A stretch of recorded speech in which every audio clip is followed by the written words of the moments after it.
Tennis exposes what your strengths are and what your weaknesses are, you know. I've never been scared to admit my weaknesses because I always needed to make myself better as a tennis player.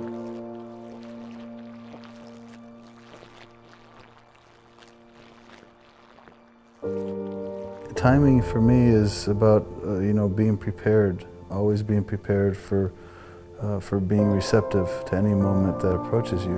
But I've grown to appreciate, you know, watches and what they mean, and you can almost write, you know, papers on it, you know, just the passage of time, and it seems like everybody that has a watch they love never forgets where they got it from and why they got it or who gave it to them or when they gave it to them. And I've had one watch in my life that has meant something to me, and that's one that Longines did for me, where they put my foundation logo on the back of it, and number 8 on the watch, the hour 8 was in gold because it was 8 Grand Slams, plus I'd won the gold medal.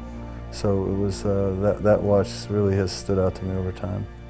You know, everything, when you do it to its finest point, to its most, you know, highest level, you know, things have to become really focused and really slow in nature. And you know, sometimes you look at the clock and you can't believe you've been out there 4 hours, you know, but God's never late, but He's always on time. So that's how I see it.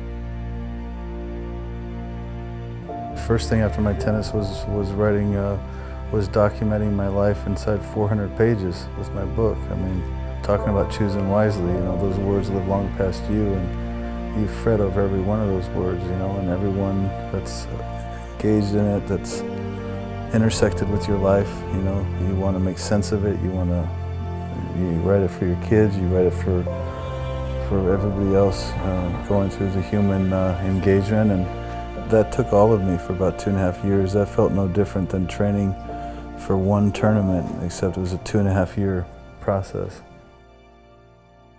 It's really easy to say, make yourself better today.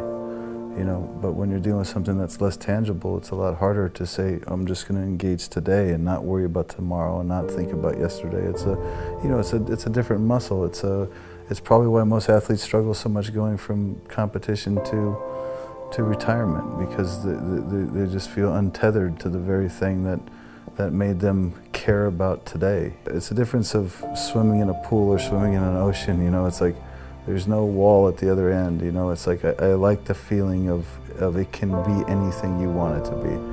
You know, tennis was never that to me. Tennis was always working backwards from something. Things you remind yourself every day, or things you feel like you should have known from day one.